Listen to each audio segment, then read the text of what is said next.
Hi guys, welcome to my channel. आज इस video में हम बात करेंगे एंडोमेट्रियोसिस के बारे में बात करेंगे। यानी औरतों के अंदर एक होने वाली ऐसी बीमारी, यदि किसी को एंडोमेट्रियोसिस हो जाता है, यानी इसे हम मेडिकल लाइन में चॉकलेट सिस्ट के नाम से भी जानते हैं। तो ये बीमारी यदि लड़कियों को हो जाती है तो वे प्रेग्नेंट नहीं हो सकती। उसका जो अंडे वाला टाइम होता है, ओव्यूलेशन वाला टाइम होता है, डिले हो जाता है। जब भी उसको पीरियड आते हैं, पेन होता है भयंकर वाला, बहुत ज्यादा ब्लीडिंग होती है। आज मैं इसी के बारे में आपको बताऊंगा, इसका इलाज हम कैसे कर सकते हैं। जब भी किसी लड़की का अंडे वाला टाइम स्टार्ट होता है, ओव्यूलेशन वाला टाइम स्टार्ट होता है, तो ये स्टार्ट होता है 11 से 17 के दिन बीच में। तो ऐसे व्हाइट डिस्चार्ज, एक सफेद रंग का पानी निकलता है। अब ये हर लड़की या हर औरत को अलग अलग टाइम से होता है। और इनका जो लिक्विड का जो थिकनेस होती है, जो कलर होता है, ये भी डिपेंड करता है कि लड़की की बॉडी कैसी है। इसके बारे में मैं आपको आगे बताऊंगा। सबसे पहले हम बात करेंगे एंडोमेट्रियोसिस के बारे में बात करेंगे, ये कैसे होता है। सबसे पहले मैं आपको एक इमेज दिखा दूं। ये है हमारा यूट्रस, ये है हमारी बच्चादानी। ये जो यूट्रस है ना, ये यूट्रस है, ये फैलोपियन ट्यूब है। अब क्या होता है कि जो यूट्रस होता है ना, उसके अंदर एक लेयर बनती है जिसे हम बोलते हैं एंडोमेट्रियस। और जब ये लेयर बाहर की तरफ बनना स्टार्ट हो जाती है, यानी यूट्रस के ऊपर बनना स्टार्ट हो जाती है, यूट्रस के बाहर बनना स्टार्ट हो जाती है, तो हम उसे बोलते हैं एंडोमेट्रियोसिस। एंडोमेट्रियम लेयर होती है और ये बाहर बनना स्टार्ट हो जाती है, उसे हम बोलते हैं एंडोमेट्रियोसिस। सबसे पहले मैं आपको डायग्राम के माध्यम से समझाता हूं। जैसे ही ये यूट्रस है हमारा, ये यूट्रस है, ये यूट्रस है, ये यहाँ से वेजाइना स्टार्ट हो गई है। अब क्या होता है कि यहाँ पर एक लेयर बनती है जब लड़की का पीरियड स्टार्ट होता है, और जब ओव्यूलेशन टाइम होता है ना, तो यहाँ पर एक एंडोमेट्रियम एक लेयर बनती है। ये लेयर हर लड़के को बनते हैं।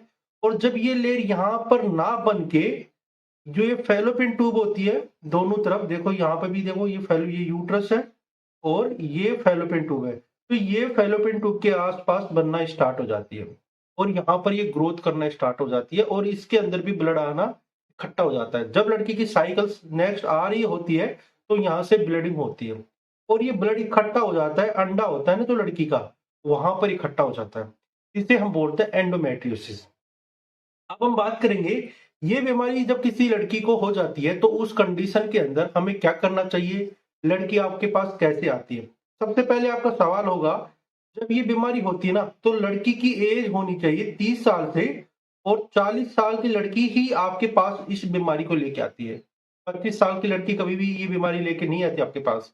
जिसकी एज 30 से और 40 के बीच में रहेगी, ये बीमारी उन लड़कियों को सबसे ज्यादा होती है। दूसरी कंडीशन, इसमें क्या होता है कि ये कॉमन बीमारी सबसे ज्यादा इंडिया के अंदर नहीं है, ये पाई जाती है फॉरेन के अंदर। जो व्हाइट लोग होते हैं ना, उनके अंदर ये बीमारी सबसे ज्यादा पाई जाती है। उसके साथ हम बात करेंगे, अब इसमें क्या क्या ये ब्लड इकट्ठा कहाँ पर हो सकता है, जो ये मैं आपको बता रहा था। ये देखो, ये चॉकलेट सिस्ट है, यहाँ पर भी ब्लड इकट्ठा है, यहाँ पर ब्लड इकट्ठा हो रहा है। तो ये ब्लड कहाँ पर इकट्ठा हो सकता है, ये हो सकता है जैसे यूट्रस है, यूट्रस के ऊपर यहाँ पे इकट्ठा हो सकता है, अंडे के ऊपर इकट्ठा हो सकता है, और एक पाउच ऑफ डगलस और होता है जो यूट्रस के पीछे होता है, वहां पर इकट्ठा हो सकता है। और सिग्मोइड कोलन, जो हमारा लैट्रिन वाला मार्ग होता है, उसके बगल में ऊपर आके ये ब्लड इकट्ठा हो सकता है। इसे हम बोलते हैं एंडोमेट्रियोसिस। ये बीमारी इतनी खतरनाक होती है, यदि किसी को ये हो जाती है, लड़कियों को ये हो जाती है, तो उसे भयंकर वाला पेन होता है, डिस्मेनोरिया होता है। यानी जब भी उसका पीरियड आता है ना, तो नॉर्मल पीरियड से ज्यादा पेन इसके अंदर होता है। अब ये सबसे ज्यादा किन औरतों के अंदर नहीं पाई जाती, जैसे जो औरत स्मोकिंग करती है ना, स्मोकिंग करती है उसके साथ अल्कोहल पीती है, ओसीपी पिल्स ले रही है, उन औरतों के अंदर ये बीमारी नहीं पाई जाती। ये नॉर्मल कंडीशन है। अब हम बात करेंगे, हमें कौन कौन सी जांचें करानी चाहिए। ऐसे तो ये बीमारी सबसे ज्यादा क्या होता है कि एक हार्मोन होता है एस्ट्रोजन हार्मोन। एस्ट्रोजन हार्मोन क्या होता है कि ये सबसे ज्यादा लड़कियों के अंदर पाया जाता है। जब इसकी ज्यादा कैपेसिटी हो जाती है लड़कियों की बॉडी के अंदर, तो ये बीमारी भी स्टार्ट हो जाती है। अब हम बात करेंगे हमें इसकी कौन कौन सी जांचें करानी चाहिए।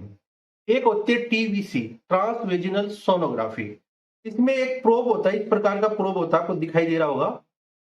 ये प्रोब है, जैसे आपको यहाँ पर दिखाई दे रहा होगा, ये प्रोब है पूरा। ये ये पूरा प्रोब है, इस प्रकार का प्रोब आएगा। अब इसमें क्या होता है कि इसमें ऊपर से प्रोटेक्शन लगा के इसमें प्रोटेक्शन लगा के, और जो लड़की का प्राइवेट पार्ट होता है वहां पर इंसर्ट करते हैं, अंदर डालते हैं, और जो सारी इमेज होती है ना, ये कंप्यूटर पे आ जाती है। ट्रांसवेजनल सोनोग्राफी करते हैं। नॉर्मल हम सोनोग्राफी भी कर सकते हैं, ऊपर पेट के ऊपर रख पर के ऊपर जो बेली है, आसपास का एरिया, वहां पे रख के भी सोनोग्राफी कर सकते हैं। जो बेस्ट है ना, तो ट्रांसवेजनल सोनोग्राफी है। अब हम बात करेंगे इसके अंदर हमें इसका ऑपरेशन कैसे करना है। इसका हम करते हैं लेप्रोस्कोपी के द्वारा। क्या होता है कि ऊपर से उसके एब्डोमिनल एरिया के अंदर कुछ प्रोब डाले जाते हैं, जैसे लंबे लंबे और कैमरे वाले डाले जाते हैं, और इसकी सर्जरी करते हैं। अब सर्जरी करके, अब कुछ कंडीशन ऐसी होती है, मैं आपको बताना चाहता हूँ। जो एंडोमेट्रियोसिस होता है ना, ये क्या होता है कि ये जो अंडा है ना, आवरी है, आवरी के ऊपर भी जाके ये वहां पर ब्लड इकट्ठा हो जाता है, बहुत ज्यादा ब्लड इकट्ठा हो जाता है। उस कंडीशन में इस ओवरी को भी डॉक्टर काट के, और इस फैलोपियन ट्यूब को भी काट के डॉक्टर बाहर निकालता है, लेप्रोस्कोपी के द्वारा या लेप्रोटोमी के द्वारा। आज के टाइम में ये सर्जरी बहुत ज्यादा कॉमन है। यदि किसी को डिस्मेनोरिया हो रहा है, पेनफुल ब्लीडिंग हो रही है, उसके साथ उसका पेन कंट्रोल नहीं हो रहा, पेट के अंदर एनी टाइम दर्द रह रहा है, जब भी पीरियड आता है तो नॉर्मल से ज्यादा ब्लीडिंग हो रही है, तो नॉर्मल ब्लीडिंग होनी चाहिए 80 ml से 120 ml तक लड़कियों के अंदर। यदि इससे भी ज्यादा ब्लीडिंग हो रही है लड़की को, तो ये एंडोमेट्रियोसिस है। एंडोमेट्रियोसिस इतनी खतरनाक है, यदि आप इसका टाइम से ट्रीटमेंट नहीं कराओगे, तो ये आपके जो पेल्विक कैविटी के अंदर जो ऑर्गन होते हैं, जैसे ये पूरा ऑर्गन है, अब ये पूरा ओवरी है, आपको दिख रहा है ना व्हाइट कलर का, ये ओवरी है। अब डॉक्टर इस ओवरी को बाहर निकाल रहा है, क्योंकि इसके ऊपर ब्लड आके इकट्ठा हो गया, ये ऑर्गन बेकार हो गया। अब इस ओवरी को बाहर निकाल देगा, जिससे क्या है कि लड़की का एक ही ओवरी सेव हो जाता है। कुछ कंडीशन ऐसी होती है जिससे क्या होता है कि जो ओवरी है ना, जैसे नॉर्मल ओवरी इस प्रकार से होता है, अब दोनों ओवरी के आसपास ही ब्लड जाके इकट्ठा हो जाता है, तो सिस्टेक्टोमी कर देता है। सिस्ट यानी उस सिस्ट को, जो सिस्ट होता है ना, गांठ हो जाती है वहां पर, उसको डॉक्टर निकाल के बाहर निकाल देता है।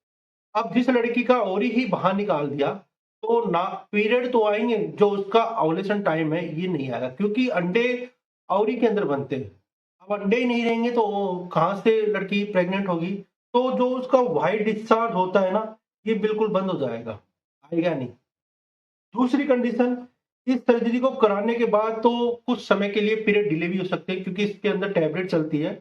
एक तो आपकी दर्द वाली टैबलेट चलेगी, दर्द कंट्रोल करने वाली टैबलेट चलेगी, उसके साथ ओसीपी चलेगी। ओसीपी ऐसी होती है, कॉन्ट्रासेप्टिव पिल्स होती है, जो आर्टिफिशियल हार्मोन दिए जाते हैं, जिससे कि पीरियड तो आएगा, आपका ओवुलेशन टाइम नहीं आएगा। क्योंकि यदि एक एग है आपकी बॉडी के अंदर, तो उसे आने में टाइम लगेगा। तो इस प्रकार आप इस बीमारी का ट्रीटमेंट कर सकते हो, और आज के टाइम में इसका ट्रीटमेंट बहुत कॉमन है।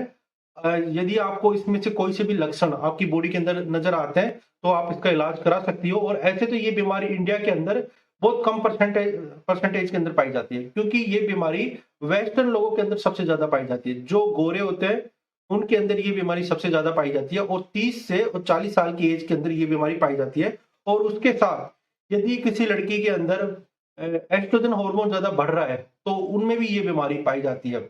इसका ट्रीटमेंट आज के टाइम में पॉसिबल है। यदि आपकी बॉडी के अंदर इनमें से कोई से भी लक्षण आ रहे हैं, तो सबसे पहले आपको सोनोग्राफी करानी चाहिए। सोनोग्राफी कराने के बाद डॉक्टर आप सोनोग्राफी करता है, उसके बाद ही डॉक्टर डिसाइड करता है कि आपका टैबलेट के द्वारा, मेडिसिन के द्वारा इलाज हो सकता है, या इसकी सर्जरी पॉसिबल है।